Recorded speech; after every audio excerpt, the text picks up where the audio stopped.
একটু আগেই হয়ে গেল ঝড় বৃষ্টি, আর অনেক শিলাপ পড়েছে আজকে। আবার একটু বন্ধ হয়ে তারপর আবার এই যে আবার নতুন করে বৃষ্টি শুরু হয়ে গেছে। হ্যালো বন্ধুরা, সবাই কেমন আছেন? এই যে দেখেন, আমাদের কিন্তু বৃষ্টি শুরু হয়ে গেছে। অনেক অপেক্ষার পরে আজকে বৃষ্টি হচ্ছে। কয়েকদিন ধরে মেঘ হচ্ছে কিন্তু বৃষ্টি হচ্ছিল না, কিন্তু আজকে ফাইনালি বৃষ্টি হচ্ছে। আর অনেক বেশি শিলাও পড়েছিল, কিন্তু দুঃখের কথা কি বলবো, ভিডিও করেছিলাম সব ভিডিও ডিলিট হয়ে গেছে। গতকালকে ছিল আমাদের ম্যারেজ ডে, তো কালকেও বেশ অনেকটা ভিডিও করে রেখেছিলাম। তো মেমোরি ফুল দেখাচ্ছিল, যে জন্য মেমোরি খালি করতে যায় আর আমার ভালো ভালো সব ভিডিওগুলো ডিলিট হয়ে যায়। এখন মনে হচ্ছে ভিডিও করার জন্য হয়তো বা নতুন ফোন কিনা লাগবে।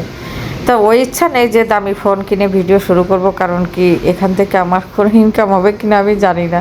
তো আমার যে ফোন আছে এটা দিয়েই শুরু করেছি, এটা দিয়েই করতে লাগি, তারপরে বাকিটা দেখা যাবে পরে। আর আমার মেয়ে এই যে আমার জন্য এক কাপ কফি বানিয়ে দিয়েছে, বৃষ্টির মধ্যে দাঁড়িয়ে বেলকনিতে দাঁড়িয়ে দাঁড়িয়ে কফি খাচ্ছি। কষ্ট করে করে ভিডিও করি, আর সেই ভিডিওগুলো যখন আপলোড দিতে যেয়ে দেখি সেই ভিডিওগুলো গ্যালারিতে নেই, তখন যে কী মানে কী পরিমাণে খারাপ লাগে সেটা আর বলে বোঝাতে পারবো না। আমরা যারা ভিডিও করি তারাই এটা বুঝবো যে একটা ভিডিও করে রেডি করতে সেটা কত কষ্ট হয়। তো যাই হোক, কিছু করার নেই। আমার এখন এই সমস্যাটা দেখা দিয়েছে। প্রায় সময় দেখি মেমোরি ফুল দেখায়, যখনই কিছু ডিলিট করতে যায় তখনই এরকম সব কিছু ডিলিট হয়ে যায়। যেহেতু এত বেশি বুঝি না, এই জন্য এই সমস্যাটা হয়। যাই হোক, কারো মানে কেউ বোঝা একজন দিয়ে এটা ঠিক করতে হবে। আর আজকে দেখেন, এই যে বৃষ্টিতে গাছগুলোও বেশ সতেজ হয়ে উঠেছে। আর আজকে আমাদের রাস্তায় কাজ চলছে, একদিকে গাড়ি দাঁড়ানো আর একদিকে গাড়ি যাচ্ছে। এখানকার সিস্টেমটা এরকম, ইটালিতে কিন্তু মানে একটা রাস্তা যদি বন্ধ থাকে, কাজ চলে, তো সেখানে সিগন্যাল দেওয়া থাকে, সেখানে সিগন্যাল না পাওয়া পর্যন্ত বাকি গাড়িগুলো কিন্তু অপেক্ষা করে। ইতালিয়ানরা সব ধরনের সিগন্যালগুলো মেনে চলে বলেই কিন্তু এদের এখানে এত দুর্ঘটনা ঘটে না, খুবই কম ঘটে।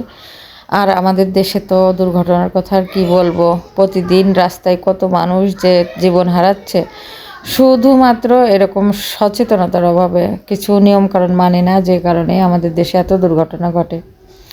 আর এখন দেখেন, আকাশে কিন্তু মেঘ ডাকছে, আবার বৃষ্টিও টিপটিপ করে হচ্ছে, খুব জোরে না, আস্তেই হচ্ছে। তারপরও অনেক দিন পর গরমের ভিতরে যে বৃষ্টি হয়েছে, এটাই একটা স্বস্তি দিচ্ছে। তো আজকে মন খারাপের ভিতরে ছোট্ট করে অল্প একটু ভিডিও করলাম, তো সেটুকুই এখন আপনাদের সঙ্গে শেয়ার করছি। আপনারা সবাই ভালো থাকেন, আবার নতুন কোনো ব্লগ ভিডিও নিয়ে আসবো, তখন আবার দেখা হবে। আর সে পর্যন্ত আজকে এখানে শেষ করে দিচ্ছি। সবাই ভালো থাকেন।